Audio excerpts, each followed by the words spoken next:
Hey chat, welcome back to another Jordan Times video. Today we're reacting to 3 true nice horror stories. What the frick? Okay, let's get into it. I continue to recall that weekend as if it were a nightmare from which I never fully awoke. I was 16 and living with my parents in a quiet neighborhood on the north side of Fort Collins, Colorado. Wait, are you 16 and pregnant, bro? Why do you got a belly bump? Nah, yo, what? Don't tell me you're her dad, bro. The kind of place where everyone lives a boring life. My parents were taking my aunt down to Denver because she was pregnant and started having complications. They asked if I'd be fine alone for 2 days. I said yes right away. I didn't want to admit it, but I was excited. I was excited not only because I had the house to myself, but also due to some personal reasons. I was dating a guy named Rory, and we were really in love. He was handsome and pampered me a lot. We had been talking about finally being alone together without parents around. After my dad left that night, I called him. We whispered on the phone like we were doing something. Was there a figure behind him? Even though we weren't. He said he could come over at around midnight after his parents went to sleep.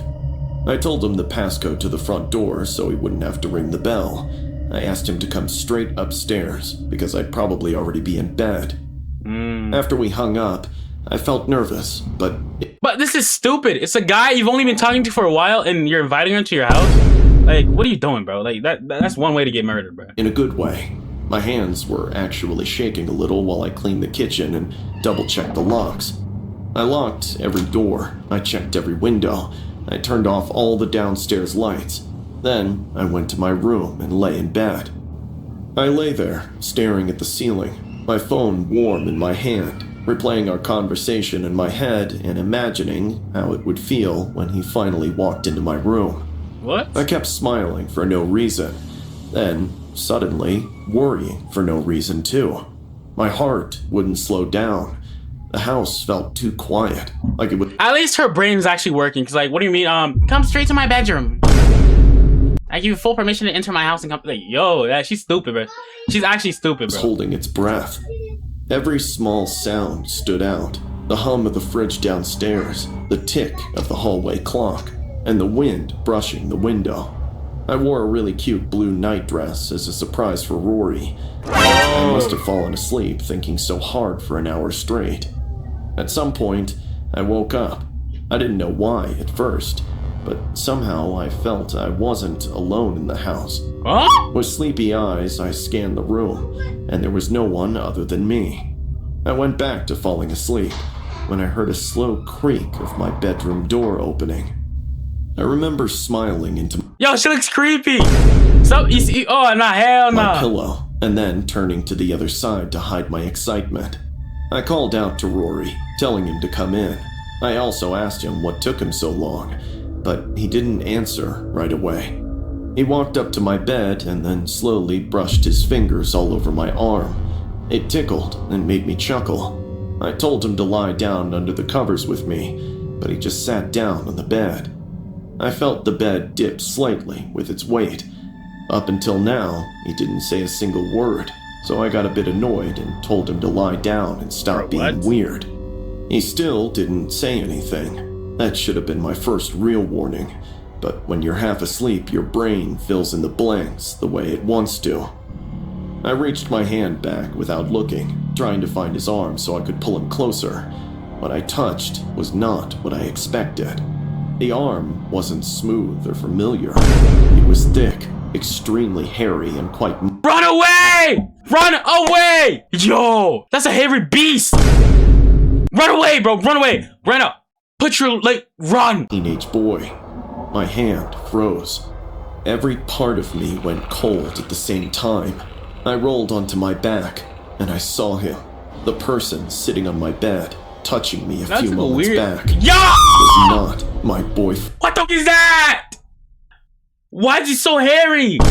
Nah, bro, run away. Oh my, R.I.P., bro, R.I.P., bro, R.I.P. He was older, much older.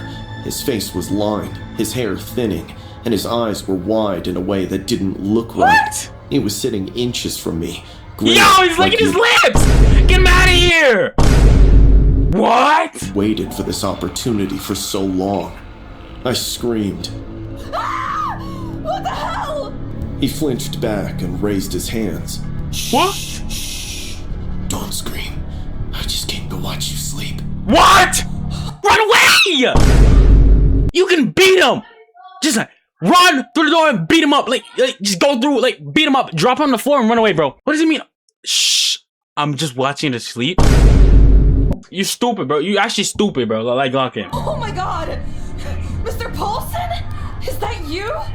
Realizing that a man of my father's age and our neighbor, Mr. Paulson, who watched me grow up right in front of his eyes, would do something so vile and disgusting, I began screaming louder. He started panicking. It hit him that what he had done was enough to put him behind bars. He stood up, clearly trying to leave. That's when my bedroom door opened again. I saw Rory. He had his phone in his hand like he was about to text me, probably wondering why I wasn't answering. Mr. Paulson tried to rush past him. Rory stepped in front of him without thinking. The creep punched him in the face. I heard the crack, and Rory went down hard. He shoved past Rory and... Yo, your boyfriend's a failure, bro. He got beat up by an old guy. Like, break up. Break up. Just break up. Just break up at this point. Like, yeah. Last straw, break up, bro. ran down the stairs and out the front door. I ran to Rory, shaking so bad I could barely hold my phone when I called 911. The police came, and Rory was taken to the hospital. My dad was informed too. Rory stayed in the hospital for 4 days with a broken nose and a concussion. Bro. I didn't sleep at all that night. My dad filed a report against our neighbor. A few days later, the police arrested him. He confessed to watching me for days. Mr. Paulson heard me on the phone with Rory while standing outside. Yo, he's looking at his lips again! Ah, hell nah! That's how he learned the passcode and eventually got in, knowing I would be alone. I suffer from major trust issues now, because I've known Mr. Paulson since I was a kid. He waved at me many times. I never thought a quiet person like him would do something like that. It still scares me to think how things could have gone way worse if I hadn't screamed for help that night. 2 years ago, something watched me from a third-floor balcony. What? And if I hadn't noticed it, my neighbor would have died that night. I was living alone in a quiet, aging apartment building on the east side of Bellingham, Washington. The building was old enough that the pipes knocked at night, and the hallway lights flickered, but nothing bad ever happened there. That was the reason I liked it. Nothing ever happened. Uh-oh. That night, just before midnight, I walked to the corner store to buy cigarettes. Yup. The streets were empty. When I came back, I stood outside the front door of my building and dug through my pockets for my keys. That was when I felt like someone was watching me. It was not a strong feeling. It was just enough to make me stop moving. I looked around and saw no one. I even tried to listen for footsteps in case a creep followed me home, but again, I heard nothing. Suddenly, I looked up. I can't explain why. I just did. At first, my eyes kept moving all over the building. Then, I noticed the third floor, the balcony. Yo, who's this, bro? Like, Loki, she looks like she kind of bad. She looks like she kind of bad, bro. Let's hope she's bad. Let's hope she's bad. Outside Mr. Newton's apartment, I saw a woman there. She's standing still and looking down at me. She was not leaning on the railing. She was just standing there. She wore a white bathrobe that moved slightly in the wind. The robe looked too thin for the cold night air. Her long hair was loose and blowing across her face. The pale moonlight made her skin look washed out. Yo, why she smiling like that, bro? Ah, hell nah. Ah, hell nah. Nah. Y'all got that, bro. Y'all got that, bro. Like the light was draining the color from her. Her face had this weird smile that made me feel uneasy. It was as she could see through me. I felt awkward, like I had caught someone watching me through a window. So I raised my hand and gave a small wave. What? She waved back. Her hand moved slowly, almost carefully. It seemed for a second that she was calling me to her. I got goosebumps behind my neck. Then she turned and walked back inside the apartment. I stood there for a few seconds longer than I should have. Something about the way she moved felt off. I kept thinking in my head that it must be Mr. Newton's wife waking up that's in stupid, mid-nap bro. to get some fresh air on the balcony. Deciding not to overthink this interaction with Mrs. Newton, I unlocked the door and went inside. As soon as the door closed behind me, a thought hit me hard enough to make me stop walking. Mr. Newton's wife had died. She had passed away only a few weeks earlier after a long illness. I remembered the funeral flowers in the hallway. I remembered the quiet way Mr. Newton said thank you when people offered condolences. I remember that he lived alone now. If there was a woman inside that apartment, she was not supposed to be there. Oh. Cold shivers ran down my spine. I began climbing the stairs. Each step felt louder than usual. By the time I reached the 3rd floor, my heart was beating faster than it should have been. Mr. Newton's door was slightly open. That alone was strange. He was careful about locking his door. He was the type of man who double-checked his locks. I pushed the door open. Mr. Newton? There was no answer. The apartment was dark. I could smell something metallic in the air, but I could not tell what it was at first. I stepped inside. The light from the hallway fell across the kitchen floor. That was when I saw the broken glass. It was scattered across the tiles near the counter. I saw a dark smear on the floor that led from the bathroom toward the bedroom. My stomach tightened. I walked slowly into the bathroom. Mr. Newton, bro. The sink was filled with bloody Mr. Newton, bro. like someone had been trying to stop a wound from bleeding. The mirror had a bloody handprint smeared across it. There were drops of blood on the floor. What? I pulled out my phone and called 911. My hands were shaking. While I was speaking to the operator, I heard a sound from the bedroom. Do not it sounded muffled, like someone was... Do not go and investigate. Do not go and investigate. I know you've seen it in scary movies, like, but do not go to... Please, bro. Do not. Trying to breathe through something thick. I walked toward the bedroom. The floor felt unsteady under my feet. The pillows on the bed were ripped open. Feathers were scattered across the room like snow. I was scanning the room, trying to figure out which direction the sound came from, when suddenly the closet door slammed open and Mr. Newton are you alright? floor. His hands and feet were tied. His face was bruised and bleeding. His eyes were wide in terror, but he was alive. I ran to him. Oh my God, who did this to you? I freed him from the restraints and made him sit down, offering water so he could breathe properly. The police arrived quickly. They took him to the hospital. Later, he told them that 2 men had broken in and tried to rob him. He said he stabbed one of them in self-defense, but they overpowered him, tied him up, and locked him in the closet before leaving. This ain't that bad. When I asked him about the woman on the balcony, thinking she must be an accomplice of those robbers, Mr. Newton gave me a confused look. There was no woman. His voice was calm. His eyes were not. I stopped asking questions after that. A few days later, I saw Mr. Newton moving out.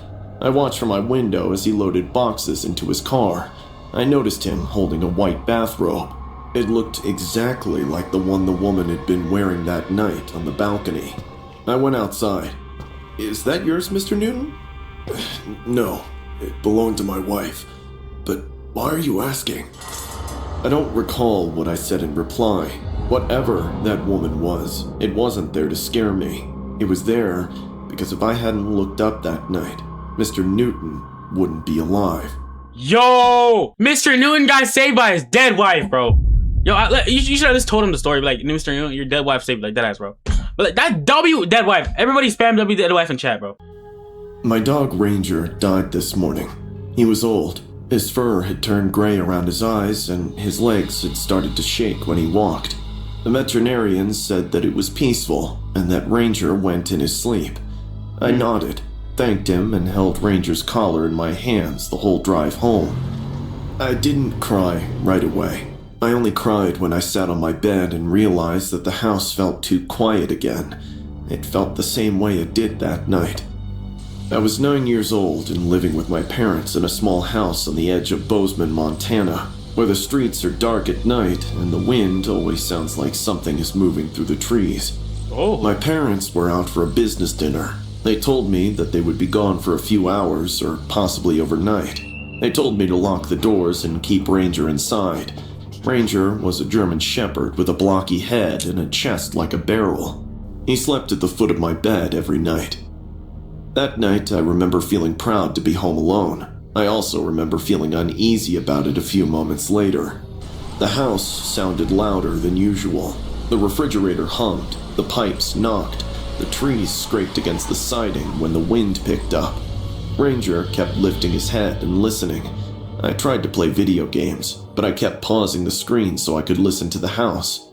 Everything was all right until I heard the back door. Okay, the sound yo, was what? not loud, and it was not a bang. It was the soft sound of the latch being moved. I told myself that it was the wind, but seconds later, I could hear footsteps in the kitchen. They were Please do slow not go. and careful. They did not sound like my parents. Ranger stood up. He did not bark, and he did not run. He growled in a low and steady way. I felt my stomach drop. A shadow slid under my bedroom door. Someone stopped outside my room. I did not breathe. The door creaked open. With terrified eyes, I noticed a man standing outside my room. He was tall, and he wore a dark jacket. His face was half hidden by the hallway light. I could feel his eyes on me, and guessed he was smiling too. He quickly walked inside and grabbed my arm, yelling, "You're coming with me, kid!" I screamed as he pulled me out of bed and dragged me toward the hallway. My feet scraped across the carpet. I could not catch my breath. I remember thinking very clearly that I was not going to see my parents again. I was crying when he dragged me out like he was planning to take me far away from this world. My feet dropped down the stairs as he continued. Just when I thought I had no chance of surviving against this guy, I saw Ranger storming down the stairs, barking like a hound. Without wasting a single second, Ranger attacked him. He ran at the man with full force, his teeth clamped onto the man's arm. The man screamed and tried to shake him off. "Ah, stupid dog!" But Ranger did not let go. The man continued struggling with him. The more he tried to get rid of him, the more Ranger tightened his jaw. At one point, I thought Ranger would overpower him, but all of a sudden, the man lifted Ranger with his other arm and threw him out the open back door. I was a kid, so it didn't hit me that Ranger too was merely a young pup. I heard Ranger hit the concrete outside. He cried out once in pain and then went silent. I took the opportunity and started screaming with all my strength. We lived in a close So you're telling me this whole time you didn't scream? You got it, bro. You got it. neighborhood, so my screams were heard. And one by one, all the porch lights of the neighboring houses started turning on. The man froze. He didn't expect things to go this way. A neighbor shouted something. The man didn't wait anymore. He left immediately. I watched him vanishing into the night. I ran and broke down, crying next to Ranger. R.I.P. He was Ranger. lying on his side. He was breathing, but it was shallow and fast. I held his head and cried into his fur, while my neighbors informed the cops and my parents. The cops came, and Ranger was taken to the emergency veterinarian in town. Thankfully, he survived. His rib was broken, though. He came home with bandages, medication, and a plastic cone around his head. He slept in my room for months after that. He followed me everywhere and never left my side again. The cops suspected it was a kidnapping attempt, from which Ranger saved me. The man was never caught, and I couldn't remember his face clearly enough to guide the investigation well, but I never stopped checking the locks after that night. This happened 20 years ago. Ranger stayed with me through middle school, high school, college, my first job, and my first apartment. Yo, that's a He was long there when I living moved dog. back to Bozeman. He was there when my parents sold the house. He even attended my wedding as my best man. And finally, this morning, he took his last breath. I knelt on the floor and held his head just like I did when I was 9 years old. I thanked him for this life that he gave me. I told him that I loved him, and he was a great friend. Dogs may not understand I know, words, right? His dog is really old. but he understood my voice. I believe that he always did. I like to believe that he's still watching somewhere, I like to believe that he's still standing between me and whatever darkness comes next. I hope that in another life I get to meet him again, so I could spend my whole life protecting him the way he protected me. Goodbye, Ranger. Thank you for choosing me. You got that, Donald. Anyways, chat, damn, that's some crazy stuff. His dog just died. He almost got kidnapped. Like, W dog, W Ranger, bro. RIP Ranger, everything, bro. And I just want to say that, chat, everybody, bam, W in the chat, because, like, that was a W-ass dog, bro. And I just want to say, Jordan Times, out.